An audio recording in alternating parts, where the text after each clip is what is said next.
بعدا السلام علیکم و رحمت الله و برکاته. پیغمبر ما و شما که حدیث متفق علیه است و لفظ بخاری هم هست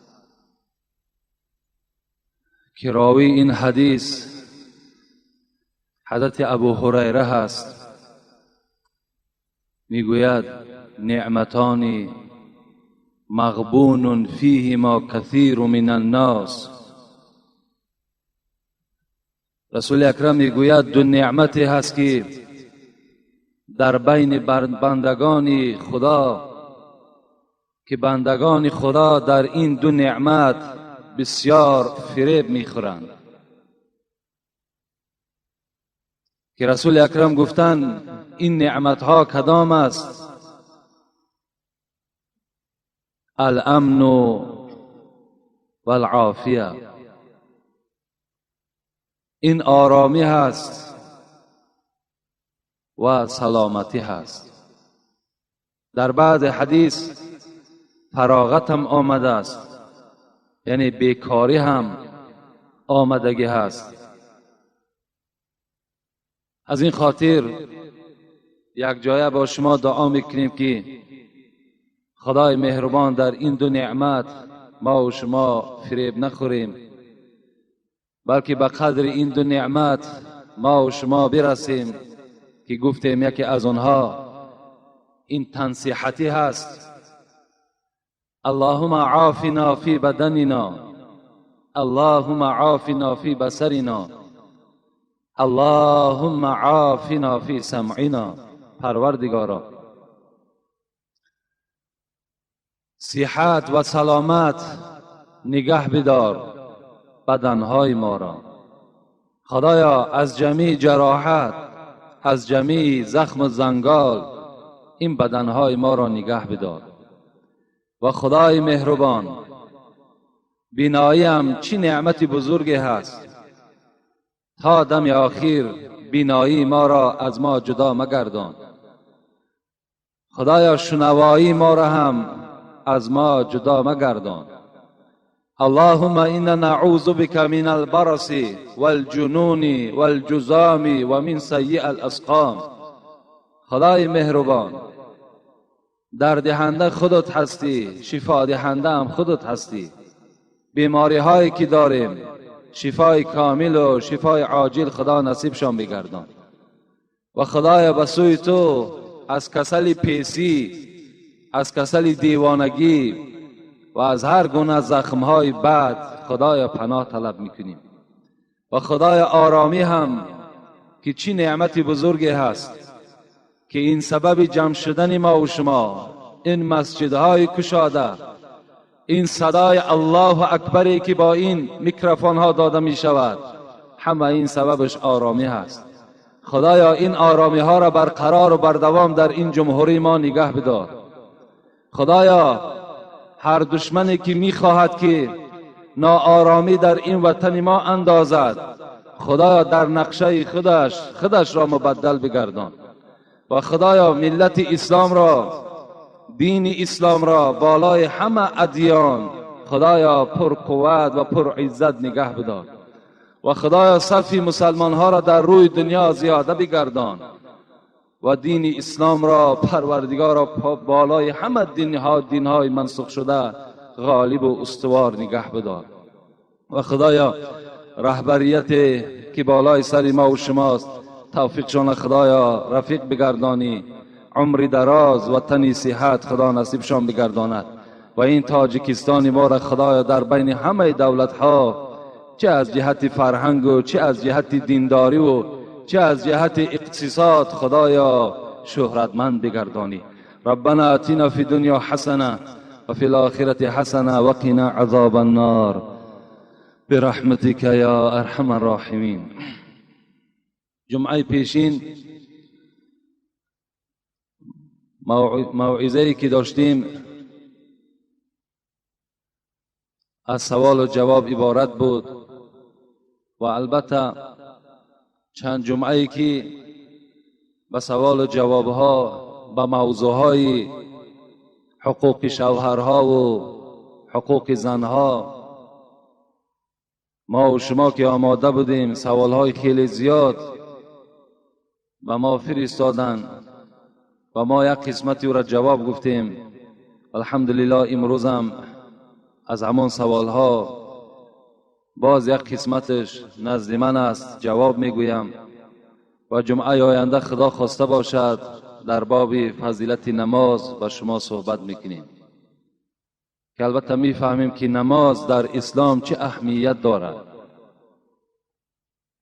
و اگر وقت شود در باب بی نماز هم صحبت میکنیم. اگر نشد باز جمعه آیندهش زنده و سلامت باشیم در باب شخصانی که بی نماز هستند، اونها را اسلام چه حکم میکند با شما صحبت میکنم. بسم الله الرحمن الرحیم. السلام علیکم دواملای عزیز. آیا افیان برای خنکی زدگی خوردن درست است یا نه؟ البته یعنی افیان از روی دستورات اسلامی این حرام است. خوردن افیان، استفاده بردن افیان این حرام است. چگونه که بر شما حدیث گفته بودیم ان الله لم یجعل شفاءکم فيما حرم علیکم، که پیغمبر خدا گفته بوده است که خداوند در آن چیزی که خدا او را حرام گردانیدگی است شفای شما در او موجود نیست. یعنی افیان برای آنی که گرم است در خنکی زدگی استفاده میبرند. برای خنکی زدگی هم حلال کرده های خدا زیاد است. شما از حلال کرده های خدا استفاده کنین، چه از گوشت گوسفند باشد، چه از عسل باشد، چه از گوشت مرغ باشد که اینها خیلی گرم هستند که حتی طبیب ها برای آن کسانی که فشار خون دارند اجازت نمیدهند که از اینها استفاده کنند برای که اینها گرم هستند. برای همین آن چیزی که برای ما و شما خداوند حلال گفته است با او تبابت میکنیم. حرام هم فقهای ما و شما، چه صاحب خلاصت الفتوا هم، چه فتوای عالمگیریه هم، چه فتوای هندیه هم، حضرت ها رخصت میدهند در حالتی که از همه حلال کرده های خدا انسان استفاده میبرد. وقتی شفا نمییابد بعداً طبیب پیدا میشود که یقینا میداند هوایی نه که ممکن که صحت شوی نه، بلکه 100% میداند که فلان حرام کرده خدا در فلان در شفا هست. اون زمان برای شما مباح میگردد که باید استفاده کنین. لیکن یک باره به حرام کرده های خدا دست ندارین برای تبابتتان. بلکه امروز خدا را شکر که شما اطراف نظر کنین چی پیشرفت در طب ما و شما هست. به دکترها مراجعت کنیم، به این حلال کرده های خدا مراجعت کنیم، انشاءالله این بهتر است. از جمیع این گوشت های حرام و از این نوشاکی های حرامی که هستند از اینا اجتناب کنید، این برای شما بهتر است. اگر شما افیان یک بار یا دو بار اگر استفاده کنین، وقتی طبیعت اگر عادتی و گیرد شما الک افیونی میشوین، دیگر دائم لازم میشود که شما دیگر افیان استفاده برید.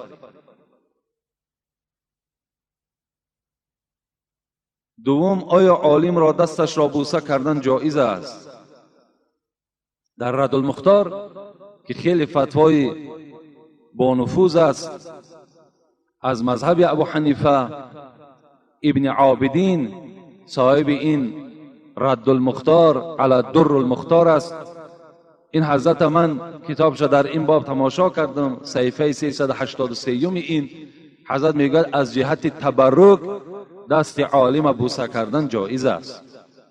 دست عالم باشد میگه، لیکن با عمل باشد، حقیقت گو باشد. دست عالمی که نامش عالم باشد لیکن خیانتی در اسلام میکند، دست وی بوسه کردن جایز نیست. حتی وی زیارتش درست نیست. بوسه کردن یک طرف.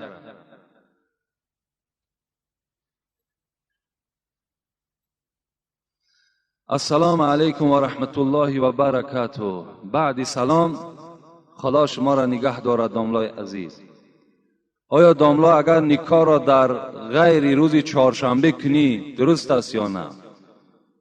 یعنی نکاح چگونه که ما و شما امروزها نکاح میکنیم، فرزندای خدا در روز چهارشنبه نکاح میکنیم، لیکن این امر نیست.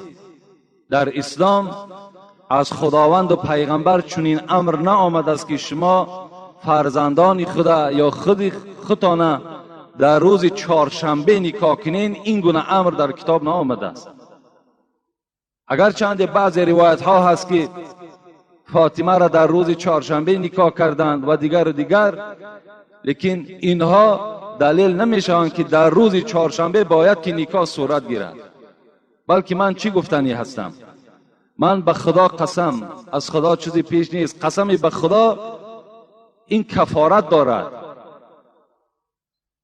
من میخواهم که روز چهارشنبه نکاح نباشد، بلکه همان روزی که شما معرکه دارین، همان روز معرکه، در روز معرکه نکاح شما صورت گیرد. زیرا که در روز نکاح هر کدام شما در خانه نکاح گذرانیدین، یک معرکه دیگر مثل توی است.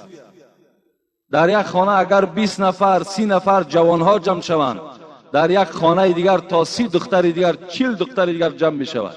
حساب کنید 70 تا 80 نفر آدم در یک معرکه شب نکاح حضور دارند. چند قدر خراجات است.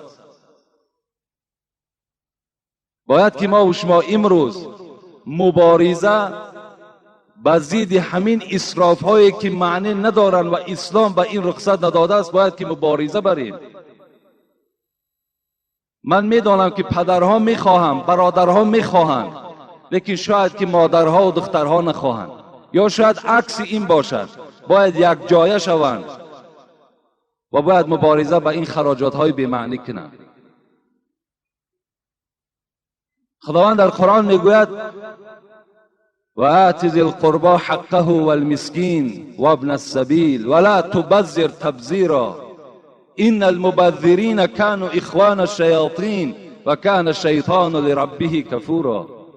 این سوره اسراء است.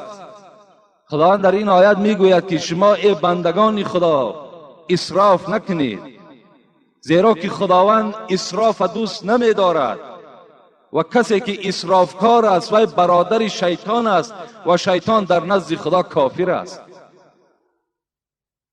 اینا در ما و شما باید که دیگر کار کنیم که شرط نیست که مردم میگد، همسایه میگد، از ملامت اینها دیگر ترسیدن در کار نیست. شب نکاح چند قدر خراجات زیاد. پیش از نکاح فاتحه هست. امروزها حتی که مثل که در زنها 10 خیل 12 خیل خوراک میپزند، امروز در مردها علاقه تا 3 رسیده است. بعضی نکاح هایی که میرویم اشتراک میکنیم تا 3 نمود خوراک در یک شب در دوام 1 ساعت پیش ما میارن. آیا این اسراف نیست؟ دوست می‌دارم که همان روزی که خانه شما با همین کلابی تازه خود ما میگیم اوسقال وقتی که میآید، کیلینگیر وقتی که میآید، همان دختردار باید چیکار کند؟ دختردار باید قبول کند. بهترین صورتش با او صحبت کند. از بس که پیغمبر خدا گفتن النکاح رق فلینظر احدکم این یضع کریمته. نکاح به منزله هست که گویا که این زن غلام مرد می شود. از این خاطر شما نظر کنین که آیا دختر را در کی می دهین؟ پیغمبر گفتن یعنی برای آنه که ما فهمیم که بچه این اوسقال چگونه بچه است.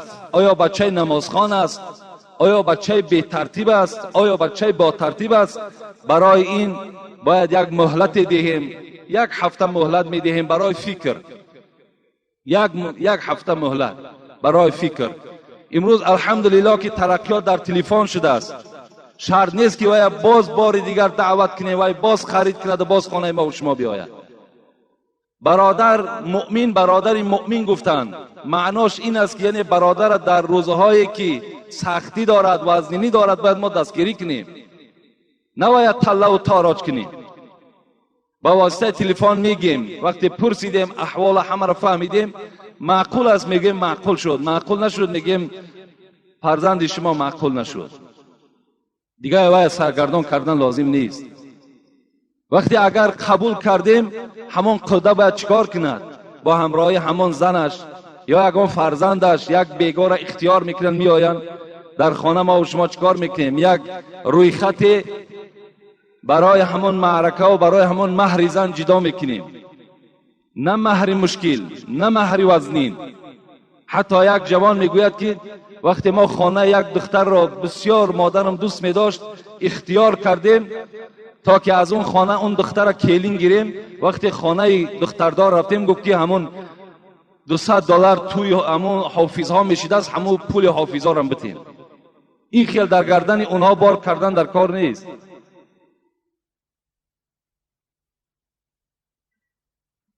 بلکه همون شب یک روی خط میانه سبک در دست اونها باید تسلیم کنیم و بعدا اونها را جواب دهیم و روزی توی اعلام کنیم. دیگر چی لازم؟ فاتحه. باور کنین سر به سر همه گناهگار میشین، به خدا قسم گناهگار میشین. اینا بدعت هستند در اسلام ما و شما. اینا کدام دشمن در بین اسلام ما و شما در آمد؟ فاتحه برآورد، روز نکاح جدا کرد، 40-50 کرته برای یک دختر میدوزین و دیگر یگان اندازه اون دختر تغییر نمییابد. همه او یک رزمیر است. برای خودتان یک 30 دانه کرته را یک رزمیر بخرین، سال دیگر پوشیدش میتونین؟ نمیتونین. 20 روی مال، 30 روی مال در یک بند کشال کردگی هستند. اینا چی در کار هستند؟ اینقدر اسراف برای کی در کار است؟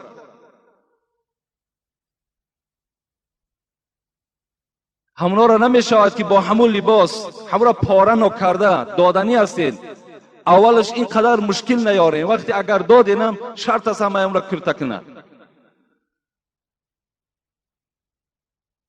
خوب میشود که از اینقدر کرته زیاد، از اینقدر روی مالی زیاد در دست دختر یک قرآن بده. خانه همون شوهر در که آمد قرآن بخواند، در حق شوهر و خسر و خشتامنش ببخشد، در اون خانه نماز خواند، در اون خانه یک آداب اسلامی در رعایت کند. کرته بسیاری را چیکارش میکنی؟ وقتی او آداب نداشته باشد و وقتی که تمیز ندارد.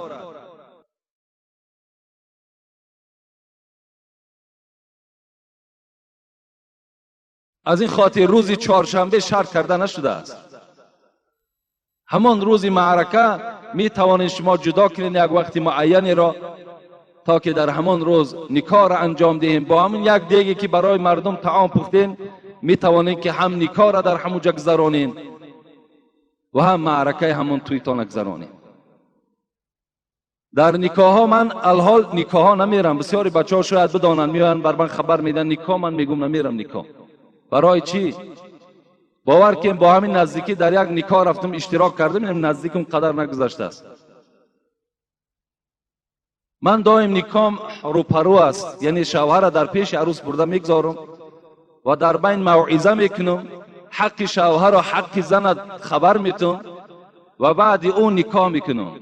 این بهترین صورت نکاح انا همین است. وقتی نزد اونها رفتیم باور کن قریب 30 نفر دختر در اطراف یک دختر جمع شدگی هستند. من فهمیدم که بهترین نکاح همون نکاحی هست که به آسانی به سبکی انجام یابد، مهر کم داشته باشد. خواهر عزیز در حال همون نفس خطه به همین جوان ببخش، ان شاء الله بختی تو سفید می شود. وقتی از او طلب کردم، همون دوگانه های بی حیایی که نه روی مال دارند نه پیشی بری بسته دارند، باور کنین امو منظره را دیدن در آدم گویا که یک دوزخ دیده است. اینقدر منظره ناراحت کننده برای آدم مسلمان است. از زیر کش امو قپیدن تا اگر 300 سامانی نمیتین این نمیگن. 300 سامانی این دوگانه ها من نمیدونم که مادری او هستند، پدری او هستند، تربیت کننده او هستند که اینقدر سوم طلب میکنند. اونا از کجا حق دارن؟ اونا یک سوم حرام میکنن، یک سوم. اونا چه حق دارن که در بدل بخشیدن همون دختر 50 سامان یا 100 سامان یا 300 سامان طلب میکنن؟ چرا اونا طلب میکنن؟ من مادرشو فیراد کردم، در اونجا مادرها نشستگی بودن، کمپیرها نشستگی بودن. گفتم ای مادران، فرزندای شما هستند، همیشه که اینا رو نصیحت کنین که پیش از آن که 300 سامان میگیرد وای روی مالش در سرش اندازد، گردنش محکم کند. برعکس در اینجا آمده شوی دراز مثال خنده و مگنیتوفون بلند نماند. آخه این از همون منظره هایی که در نکاح ما و شما انجام می‌یابد. پدرای عزیز، برادرای مهربان، همه شما اولا شکرانه کنید که در خانه شما نکاح می شود و بعدا پیش از نکاح همون دختر را شنانید و بفهمانید که همون زمانی که ملا میگوید همون زمان ببخش که دخترم تو نیکبخت میشوی. و این دوگانه هایی که در اطراف تو هستن ها در یک کنج خانه میشینن، شرط نیست 20 دختر آوردن. اینقدر اسراف، اینقدر بی‌معنی ها در معرکه ما و شما هستند. اینا را شما میتوانید، هر یک پدر و مادر میتواند که همین ها را جابجا کنند.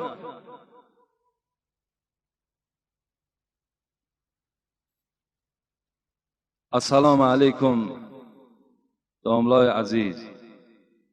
یکی از پسران همین شهر کولاب باستانی می باشم. استاد، من میخواهم یک چیز را فهمم.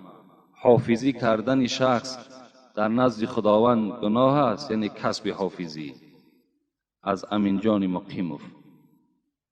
یعنی اسلام حرام میگرداند همون حافظی را که از وی هیچ منفعت نباشد. یعنی شنیدن چنین سرودهایی که تماما به انسان فایده ندارد، یگان پند آمیز نیست، یگان نصیحت آور نیست، اینها را شنیدنش اسلام حرام میداند. باز اسلام حرام میداند که در اون حافظی که اگر زن مردها یک جایه باشند، یک جایه رقص بازی کنند، اگر این گونه حافظی باشد و این گونه آمیخته شدن زن و مردها باشد، این اسلام نهی کرده است، اسلام این منع کردگی است. و البته به البته اون کسی که در این خیل معرکه حافظی میکند و در نزد خداوند سگ از سگهای دوزخ است. که وقتی که این معرکه فسق و فساد وی تشکیل کننده است، چگونه ای که یک آدم برای نوحگرها، یعنی برای آن کسانی که در مرده ها گریه میکنند، برای اونها طعام میدهد تا که اونها قوت پیدا کنند، در این گناهکار میشود. این گونه اون حافظهایی که زن مردها را یک جا میکنند، مست الست یک جایه میکنند و خود اساسگزار این معرکه هستند، اینا در نزد خدا البته مسئول و گناهکار هستند. لیکن حافظی باشد که دخترها به خودشان مثال یگان رقص بازی دارند، خواب شیرخوانی دارند، گفت و شنید دارند، این اسلام من نمیکنه. که وقتی دخترها بین خود باشند، مردها بین خود باشند، اینا را اسلام هیچ وقت من نمیکنه. مگر اسلام ضد همون معرکه و حافظی است که اگر زن مردها آمیخته باشند یک جای رقص بازی کنند. در مسئله ها چی خلاصت الفتوا، چی در المختار، چی فتوای بزازیه، چی فتوای هندیه میگوید که وقتی که اگر شما میشنوین که در فلان معرکه این گونه عراره شدن زن مرد است یا دادن عرق است، وقتی شما را دعوت کردن دعوت رد کنید، در این دعوت قبول نکنید. اگر چند رسول اکرم میگوید ای تو دعوت اذا دعیتم، هر جا که شما را خواندن در گردن شما واجب است که اون خانه ده حاضر شوین. لیکن این گونه معرکه باشد، اسلام رخصت نمیدهد که شما در اون معرکه اشتراک کنید که شما گناهکار میشوید. حتی مخصوص در المختار میگوید که پیشواها، کسانی که مردم اونها را میشناسد، اینها تماما حقوق ندارند که در این معرکه ها اشتراک کنند. یکی مبادای میگوید که از رفتن پیشوا اگر همون معرکه به معرکه اسلامی مبدل گردد، این حالت در اسلام رخصت میدهد که همون پیشوا رفته در اون معرکه اشتراک کند.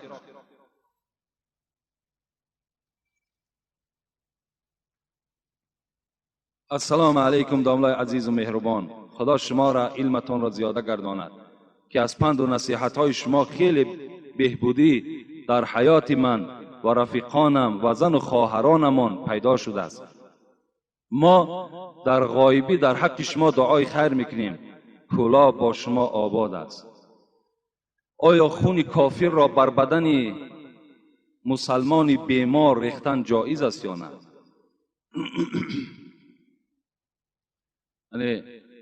مولانا مفتی محمد شفیع در فتوای محمودی این مسئله را میارد که اگر علاجش باشد خون کافر در مسلمان نریزیم، اگر علاجش باشد. لیکن اگر علاج نباشد و غیر همون خون کافر دیگر هیچ خونی نیست که مثال در همین بیماری مسلمان مثال ریزن، این حالت دا می توانید که شما همون خون کافر را آورده در بدن مسلمان بریزید. اگر علاجش باشد چیکار کردن در کار؟ پرهیز کردن در کار، استفاده کردن در کار نیست. انگشتری آهن برای مرد و زن درست است یا نه؟ اگر انگشتری از طلا باشد، از آهن باشد، از میس باشد، اینها برای مرد استفادهش حرام است. برای مرد انداختن انگشتری طلا یا گردنبند طلا یا ساعت طلا یا انگشتری که از آهن است یا از میس است، اینها را حرام است در اسلام انداختن اینها. در این باب هم حدیث های پیغمبر وجود دارد. صاحب فتوای درالمختار میگد که مگر اجازت است برای مرد اینکه انگشتری از نقره استفاده کند، لیکن همین انگشتری نقره را عکس انداختن انگشتری زنها استفاده کند. مثل که میگد زنها نگینه را از قسم بالا میگذارند، باید مردی که انگشتری می اندازد نگینش از قسم کف باشد، یعنی از قسم پایان باشد که زینت نداشته باشد، و باید که در دست چپ باشد و در همین انگشت که این خنصیر میگویند انا همین انگشت خوردیده باشد. و حتی بیچاره مجتهدای ما و شما، فقیه های ما و شما گفتند که از 4 گرم و 860 میلی گرم دیگر یعنی کلا نباشد، یعنی چله های بسیار کلان مثال بدوایمه نباشد، همون نقرم که باشد 4 گرم و 860 میلی گرم وزن داشته باشد. اگر علاجش باشد استفاده نکنین، لیکن بسیار اگر که دوست داشته باشین می توانین از همون چله نقرگی شما استفاده کنین. السلام علیکم بهترین واعظ اسلام که از شما فقط حقیقت اسلام را میشنویم و خداوند شما را از همه دشمنهایتان نجات دهد و بدگویان شما را و بدخواهان شما را خدا ناامید کند. آمین یا رب العالمین. داملا گوسفند کشتم، از مکش خون برآمد و لیکن پا و دستش حرکت نکرد، آیا حلال است؟ این برادر یک گوسفند ذبح کرده است، در حالت ذبح از همان مکش خون برآمده است لیکن پا و دست نزده است. در فتواها میگوید، در فتوای هندیه میگوید که اگر مال را که شما ذبح میکنید، چی مرغ باشد، چی گوسفند باشد، چی گاو باشد، اگر مثل مال زنده از مکه او خون برآید، اگر چنده که پا و دستش حرکت هم که نکند حلال است. و فی البزازیه و فی شرح تحاوی یا از رد المختار صحیفه 217 است. خروج الدم لا يدل في الحياة الا اذا كان يخرج كما يخرج من الحي عند الامام و هو ظاهر الروايه. انا ظاهر روایت میگه همین است که یعنی برآمدن دم، برآمدن خون این دلالت نمیکنه میگه بر حیات همون حیوان، مگر هر وقتایی که خارج شود همچون که خارج میشود از زنده. یعنی اگر معبدایی که شما مالا میکشین خون میریزد، میگد این ریختن خون دلالت ندارد که وای مال زنده بود، بلکه اگر مثل مال زنده با همون یک شست و فشاری که از مکی او میپرد انا همون خیل اگر جدا شود، این حالت اگرچه دست و پای اون حیوان حرکت هم که نکند، این حیوان حلال است. فهمیدین نه صورت مسئله؟ السلام علیکم داملای بهترین برای من و بلند بردارنده نام کلابشهر ما، آیا کدام اعضای حیوان حرام است و چند تا هست و در کدام کتاب هست؟ التماس با من خبر دهید. یعنی چند اعضا، چند عضو حیوان حرام است. این برادر بسیار خواسته است که حتی که چند تا هستند و در کدام کتاب هستند. همین فتوای درالمختاری که من میگویم این بی نهایت شناخته شده فتوا است. این حتی مردم عرب هم دستگیری میکنند. بی نهایت فتوای با قوت و با نفوذ است. در صحیفه 219 همین در این باب چی میگوید؟ میگوید که 7 اعضای حیوان حرام است. 7 اعضاش کدامند؟ یکم خون مسفوح، خونه که از مک حیوان میپرد، همان خونه که از مک میپرد و اگر در بدن شما پرد شما را بی نماز میکند و خود همون خونم حرام است. لیکن خونه که از در وقت گوش میده کردن میپرد و در پاچه شما میزند وای بی نماز.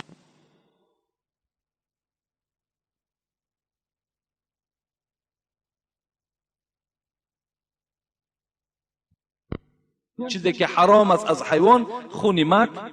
دوم آلت نرینه حیوان، اینم حیوان آلت نرینش حرام. سوم آلت حیوان مادینه، آلت همون حیوان مادینه هم سیم حرام. چهارم مایه او، مایه حیوان نرینه، چه آلتش چه مایه هر دوش حرام هستند.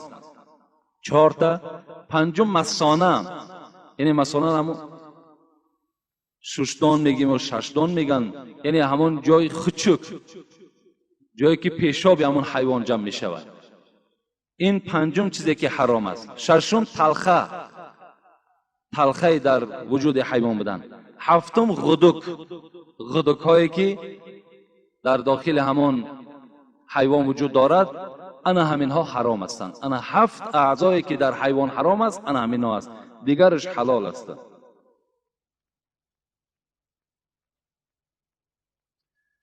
داملای محترم، در بعضی مسجدها شخصان امامتی میکنند که سوره ها را بسیار غلط میخوانند.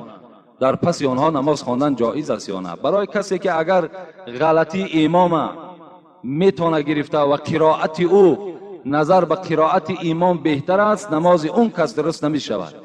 لیکن کسانی که غلط امام گرفته نمیتوانند، از امام دیده اونها بی سوادترند، این حالت در نماز همه اونها از پس این امام درست می شود. امام کسی می شود که باید قرآن خواند، قرآن درست خواند. همین محراب هم امامتی هم همون ملا و همون پیشوای را میزیبد که علم داشته باشد. شرط نیست که وای باباش ایشان بود و باباش شیخ بود و آتش ملا بود گفته وای پیش آورده در محراب گذاشتن در کار. محراب گفتن، محراب جای حربی با شیطان است.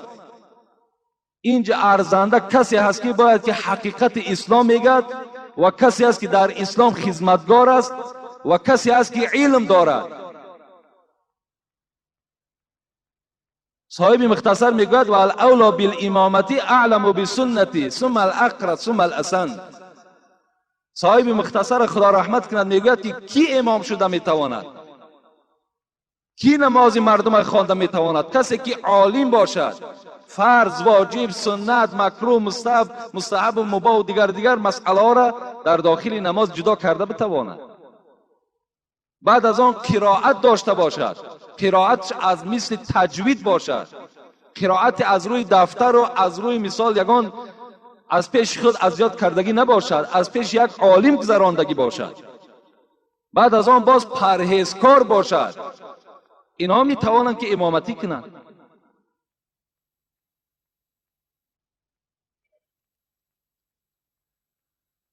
محترم داملای مهربان، الها سخنان شما را بررا شود، الها هرگز خار نشوید و از خدای خود طلب میکنم. یک شخص قبل از اذان پیشین سنت پیشین را در خانه خواند، به مسجد آمد تا نماز فرض برپا شدن چند رکعت نافله خواند. آیا درست است یا نه؟ با احترام مخلص اشدی شما.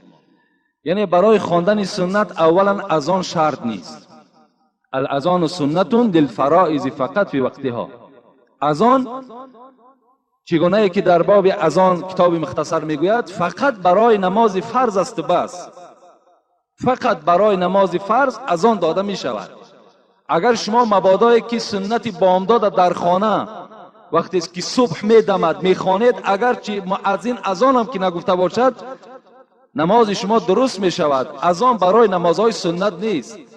یا شما می توانید که در خانه 10 تکم یک 5 تکم یک پیش از اذان مؤذن نماز پیشین سنت خوانید. یعنی اذان فقط برای نماز فرض است بس.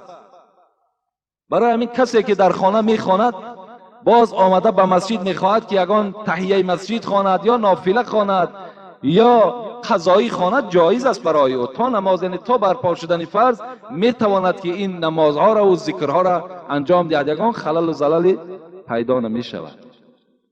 السلام علیکم دامنای عزیز، درباره سنت های مسافرتی آیا خوانده می شود یا نه؟ یعنی سنت هایی که در سفر. امروز من به شما خبر دهم که قول اصح همین است که امروز 96 کیلومتر الکی آدم مسافر میگرداند. اگرچه فتوای محمودی امروز حتی به 78 کیلومتر هم اجازت داده است، به 87 کیلومتر هم اجازت داده است، لیکن از روی حدیثایی که پیغمبر جدا کردن امروز 96 کیلومتر اگر شما از خانه بیرون شدین شما مسافر هستید.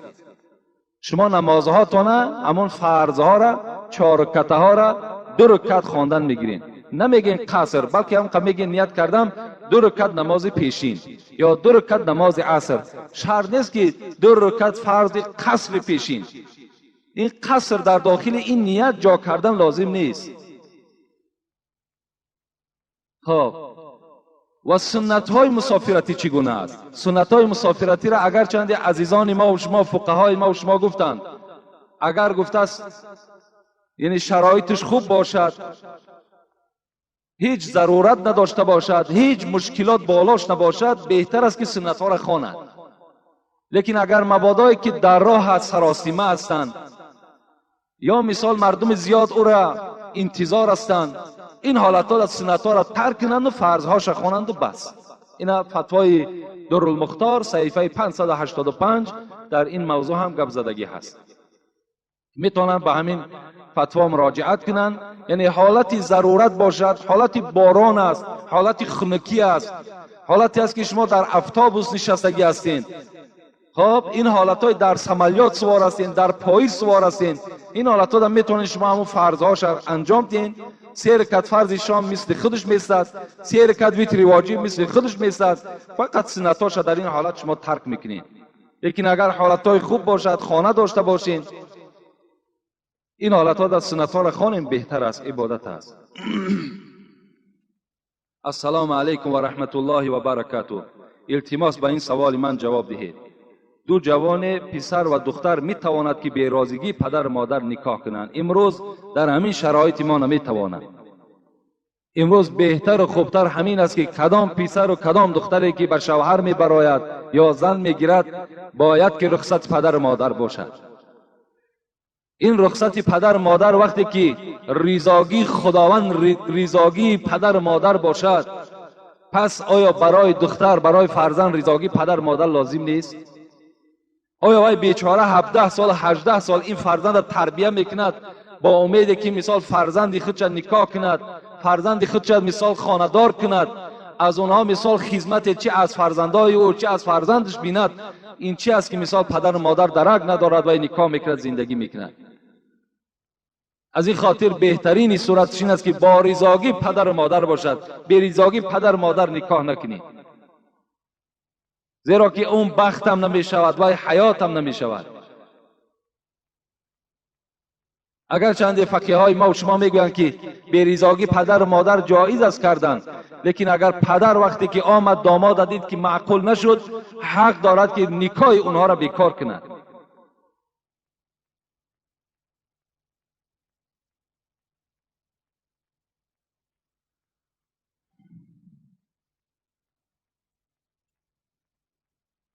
السلام علیکم دامنای عزیز. من یکی از جوانهای کمبغل از شما خواهش برادری دارم که از گناههای خود پشیمانم و به نام پاکش قسم دعا کنید که گناه مرا خدا یکتا ببخشد و هیچگاه دیگر گناه نمی کنم. التماس دامنای عزیز، پشیمانم. این کدام برادری بوده است که گناه ها کردگی بوده است، امروز پشیمان شده است و در صف مسلمان ها در آمده نماز میخواند و گفته است در حق من دعا کنید و خدا قسم دیگر گناه نمی کنم. این قسم اولا خوردن لازم نیست، زیرا ناکرده گناه در این جهان کیست؟ بگو.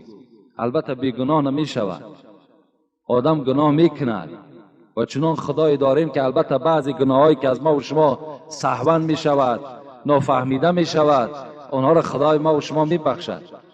از این خاطر میلش امروز که پشیمان شدی، الک همین پشیمانی تو خودش توبه است.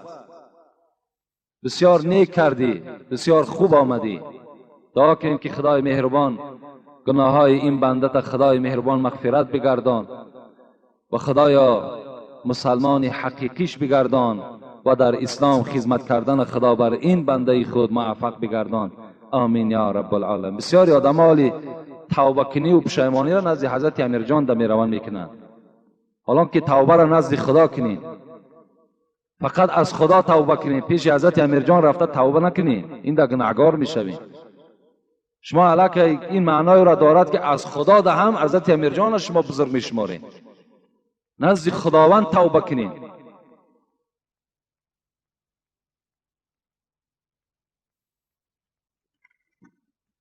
السلام علیکم بابای حاجی، خدا شما را نگهبان باشد. الها هرگز درد سرطان را نبینیم. با احترام یک مخلص شما. از زن حرام پسرها به دنیا می آید و آنها می خوانند و ملا می شوند.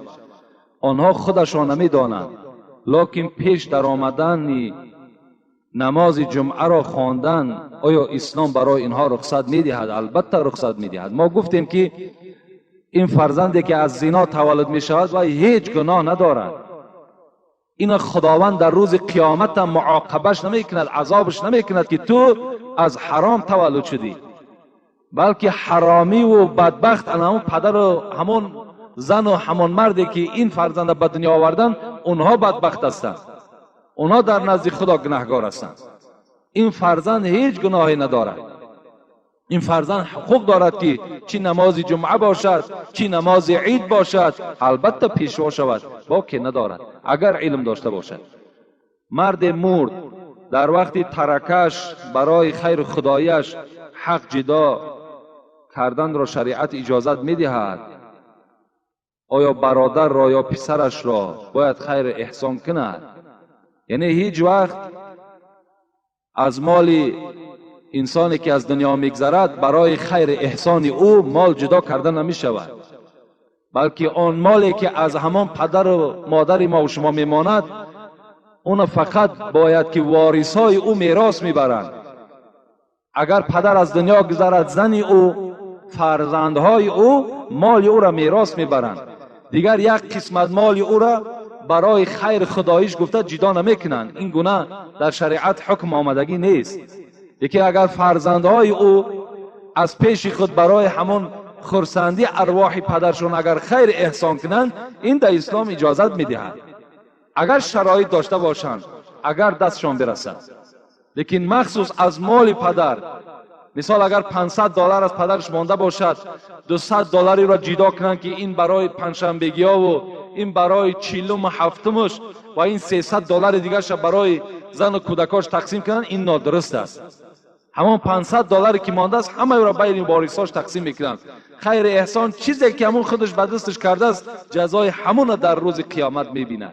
این خیر احسان هایی که امروز ما میکنیم، هیچ پدر و مادر به امید نشود که خالی از ریا و خالی از زقیدن نیست. هیچ پدر و مادر بیچاره با امید نشوند. کدامی که میخواهد در قیامت سربلند شود، قبر او آرام باشد، در همین دنیا به دست خودت بکن. زیرا امروز چنان گرانی آمده است، چنان مشکلاتی آمده است که باور کنین دیگر ناعلاج خیر احسان میکنی، برای خدا نمیکنی، فقط برای مردم میکنی. برای همین این هیچ ثواب به پدر و مادر نمیرسد، به هیچ اولاد نمیرسد. خوش به حال هم پدر و مادر که با دست خودشان چه عبادتی میکنن، چه خیر احسانی میکنن، انا اون فایده میکنن. امروز من میبینم بیچاره بسیاری جوان ها میان شکایت میکنن که پیش همین پنجشنبگی را بگیرین، پیش هفتم بگیرین، زور ما نمیرسد. لیکن چند درنده دیگر تیاری دارد که مثال باید که ما در همون خانه هجوم میکنن، 10 کس 15 کس نابسته وای است که جا میابد بیچاره چیکار کنه. وای سرسان و سرگردان به ملکای رسیت در زیر همون تحقیر کافرها شب روز بیچاره بیمار شدگی آمده شکم بی درنده ها را سیر میکنه. بسیار گناه است. باور کنین پدرها این سخت نیست. باور که من از مهربانی به همه شما مراجعت میکنم که همین خانه ای که ندارد باید که همه کسا محاکمه که مجبور که نمانینش کردن. اگر چیوانی میخواهد، اگر چنده که نمیخواهد، لیکن از برای شما میخواهد که باید طعنه نکنن که فردا مثال خیر احسان نکرد. لیکن میبینین همون شرایط ندارد، همون با همراهی وکیل، با همراهی همون ملایی که در محله است مجبور کرد که بچم نکنم این کاره. ثوابت میفارد، میلش این قوتت به همین یک سوزمه است، گفتی چیزا یگان قلمه است، یگان دانه دیگر در همون یگان همسایه برای دلت خرسند شدن تقسیم کن. بس شرط نیست این معرکه کلان آراسته کردن. السلام علیکم داملای شیرین سخن و شیرین بیان. یک برادرمان پیش از همین جمعه آمدن گفت که همون چیزی که در خدشه ها می نویسیم همش خوان داملا. یعنی در اونجا بعضی تعریفات هایی که میکنن من گفتم نمیخوانم، اون کس باشد داملا که مردم که دوست میدارن، مردم احترام میکنن، امرا خوان. گفته همون از ما التماس کردن، از این خاطر بعضی همون جمله هایی که درازبند درازی بد هستند، راستی بار وقت گیر هستند، من برای وقت میگیرد برای اون نمیخوانم. من 40 ساله عمر دارم و اولاد و اجدادمان بسیار است. از کلاب تا دوشنبه همه امان تو را دوست می‌داریم و احترام کرده کسیته ها را گوش میکنیم. دعای خیر به شما میدهم. یک سوال دارم داملای عزیز، در حیات غمدار هستم، بسیار غمدار هستم از حساب فرزندهایم. آیا درست است که من از خدا طلب کنم که تیزتر جانم را گیرد؟ از دنیا مانده شدم. با احترام مخلصی شما. بسیار از در اصل امروز غم و دقت همین مشکلات هایی که بالای ما و شما آمده است، باور که آدم وادار میکند که از همین دنیا بیزار می شود. وقتی آدم قرضدار می شود، وقتی آدم بیچاره بی وطن می شود، در بدر می شود، بعدا مجبور می شود که پروردگار آخی همین حیات برای من چی در کار است؟ خدایا از این گونه حیات برای من مردن خیلی بهتر است. گفته هر یک انسان از حساب ان همین معرکه های بی جای ما و شما، از همین آزارهای زیاد، عاقبت چی می شوند؟ دلمانده دنیا می شوند. اگر چند این برادر شکایت دارد که از فرزندهایم که فرزندهاش از دنیا می گذشته است و هرچی تلاش دارد صاحب فرزند نمی شود.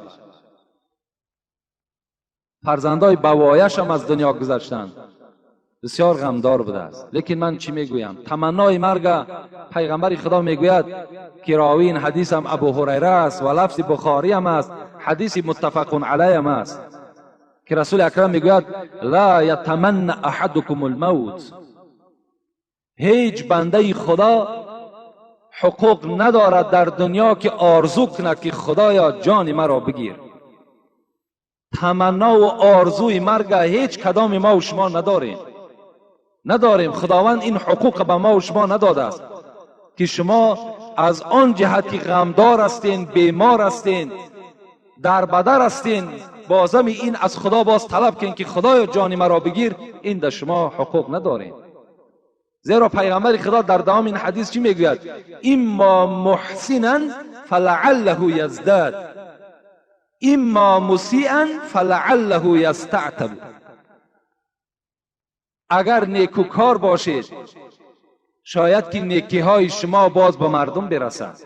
شما آرزوی مرگ نکنید. میگد اگر ممکن که شما را خدا فعل خوب داده است، از فعل خوب شما چندین آدم دیگر بهره‌ور شود.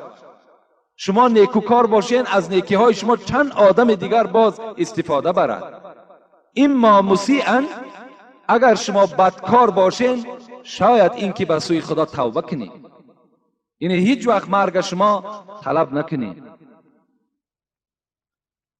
عزیزان خدا در شعرها میگویند که هر درد و بلایی که از آسمان فتد اول به لوح سینه صاحب دلان رسد. هر بلا، هر غم، هر مشقت، هر بیماری که خداوند از آسمان و میپرتاید، عزیزان ما و شما میگویند که اول به لوح سینه صاحب دلان رسد. اول وی در خانه میزند که وی خانه نمازخوان هستند، با حیا هستند، خانه هست که شب خیز هستند، خانه هست که دائم به عبادت هستند، خانه هست که دائم در عبادت مشغول هستند. انا بلا اولین بار در انمیخ خانه ها مهمان می شود. از این خاطر من چی میگویم؟ من میگویم که این برادری که در این غم و دقت گرفتار است، تو هم یکی از بنده های نیکبخت خدا بوده ای. انشاءالله این غم و دقت تو همه دور می شود. این دنیا اونقدر دنیای نیست. انشاءالله در پیش شادی های زیاد داری. در قیامت انشاءالله گردن تو بلند می شود. این فرزندایی که از تو میگذرن همه اینها شفاعت کننده تو در روز قیامت می شوند. خدا رحمت کند. امام عبدالله ابن عباس در کتابها حکایه میکنند که چند وقت بیچاره خانه‌اش آمده بود. مثل همین فرزندای ما و شما که سرسان و سرگردان بیچاره ها، زنها و کودک ها را پرتافته و برای پنجشنبگی آتش و برای هفته آتش دیگر نه روسیه مانده است نه دولت های خارجه مانده است، در بدر شدن. عبدالله ابن عباس هم چند مدت بیچاره از خانه دور شده است. فرزندهاش یاد کرد، بار میگوید بعد به خانه آمد. بالا یک اسب میگد سوار بود عبدالله ابن عباس.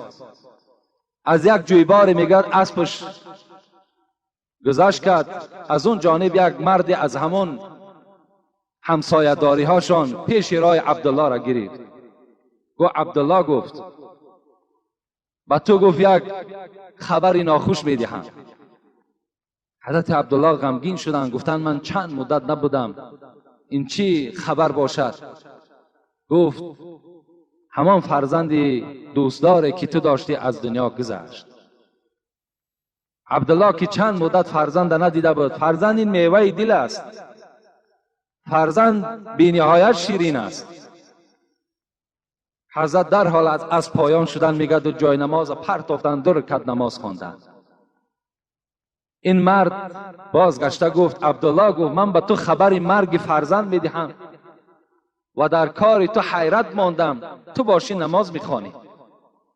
حضرت عبدالله چی گفتند؟ اعوذ بالله من الشیطان الرجیم، بسم الله الرحمن الرحیم، یا ایها الذین آمنوا استعینوا بالصبر والصلاة ان الله مع الصابرین.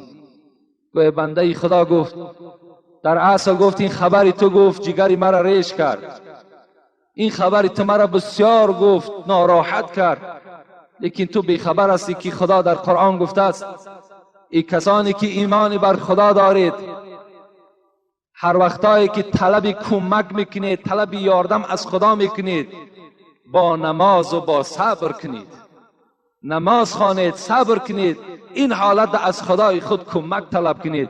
ان الله مع الصابرین، این حالت خدا همراه صابران است. از این خاطر این برادری که فرزند خود از دست میدهد، غم دارد، دقت دارد، برادر عزیز باز من به تو خبر میدم که عزیزان میگوید در این عالم دلی بیغم نباشد، در این عالم دلی بیغم نباشد، اگر باشد دلی آدم نباشد. در عالم دلی بیغم نیست برادرای عزیز. اگر دلی بیغم هم که باشد، شاعر میگه دلی آدم نیست وای. اگر دلی آدم باشد وای البته غم دارد. خدا رحمت کند صاحب تذکرة الاولیا را از ابن عطا حکایه میزند. دوستان خدا را بینیم. میگوید 10 فرزند داشت ابن عطا، 10 فرزند، و هر جا که سیاحت می برآمد همراه همین فرزنداش می برآمد. بار میگوید در بیابان با همراه این 10 فرزند 10 جگرگوشه خود و سفر برآمد. به ناگاه میگوید از پیش یک گروه رازنها اطراف ابن عطا را همراه این 10 فرزند احاطه کردند و مال ابن عطا را تله و تاراج کردند و برای آنه که هیچ شاهد نماند یک نفر در پیش پدر قتل میکردند. چه یک منظره مشکلی هست. شما تصور کنین که وقتی به خانه شما یک ظالم، یک دزد می درآید، مال و ملک شما را میگیرد و در نزد شما تمام فرزندهای شما را نابود میکند، چه مشکلات بالای شما می آید. ابن عطا میگوید با چشمهای خود نگاه میکرد، فرزند کلانیش قتل کردند. ابن عطا به آسمان نگاه میکرد و میخندید. دوم فرزند قتل کردند. حضرت لبخندش تماما گم نمیشد، خنده در لبه هاش پیدا شد. سوم فرزند قتل شد. آمد به 9م فرزند رسید. 9م فرزند در پیش ابن عطا به قتل رسانیدند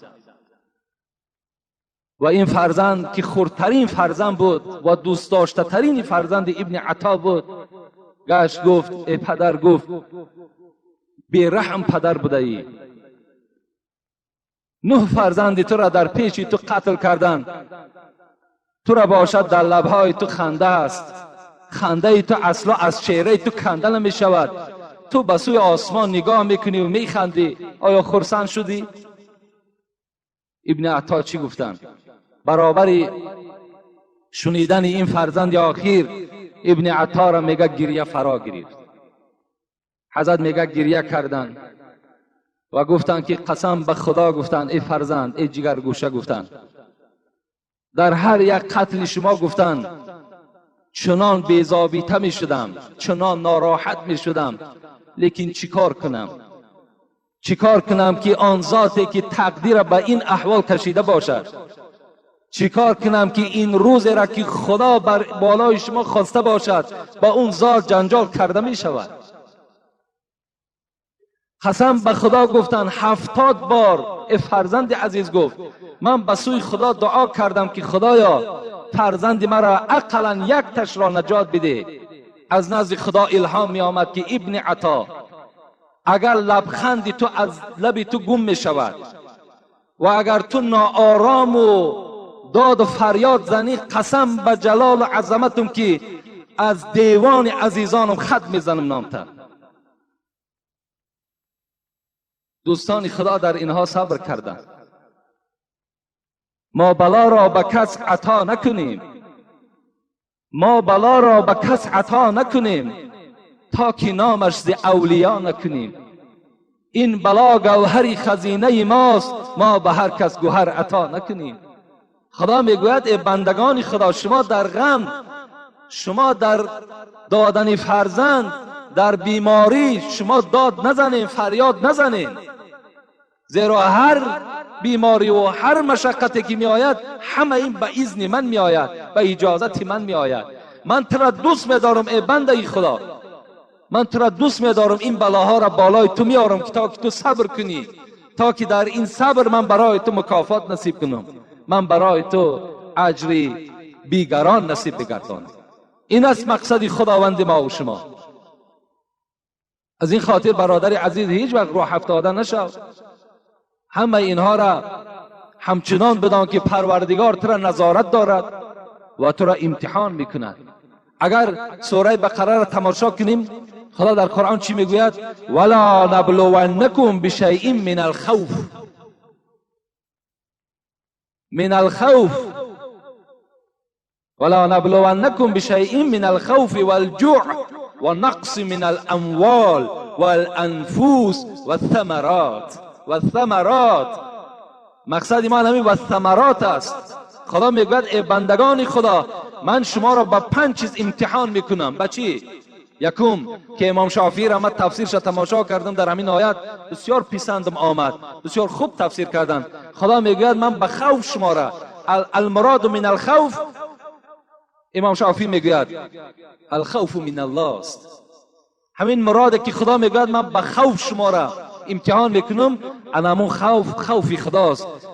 بالای شما هر گونه معرکه و منظره میارم، نظر میکنم که آیا از خدا میترسین یا نه.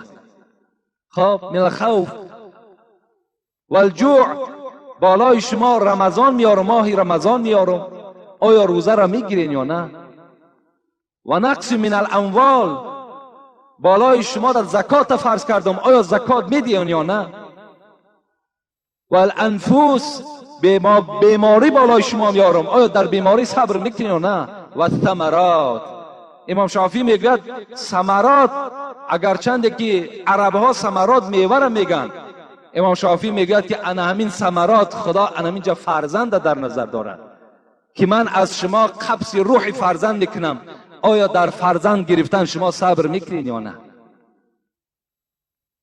و آخر دعوانا ان الحمد لله رب العالمین. انشاءالله باوری دارم که هر برادری که این صحبت میشنود، سخن خدا و پیغمبر، از اینها باید عبرت گیریم، غمگین نشویم، باید که به اینها صبر کننده باشیم و این بلاها را برای خود یک گنجینه شماریم، یک خیلی اشیای قیمت برای خود حساب کنیم که خیلی ثوابهای زیادی دارد. خدای مهربان عاقبت همه ما و شما را به خیر بگرداند.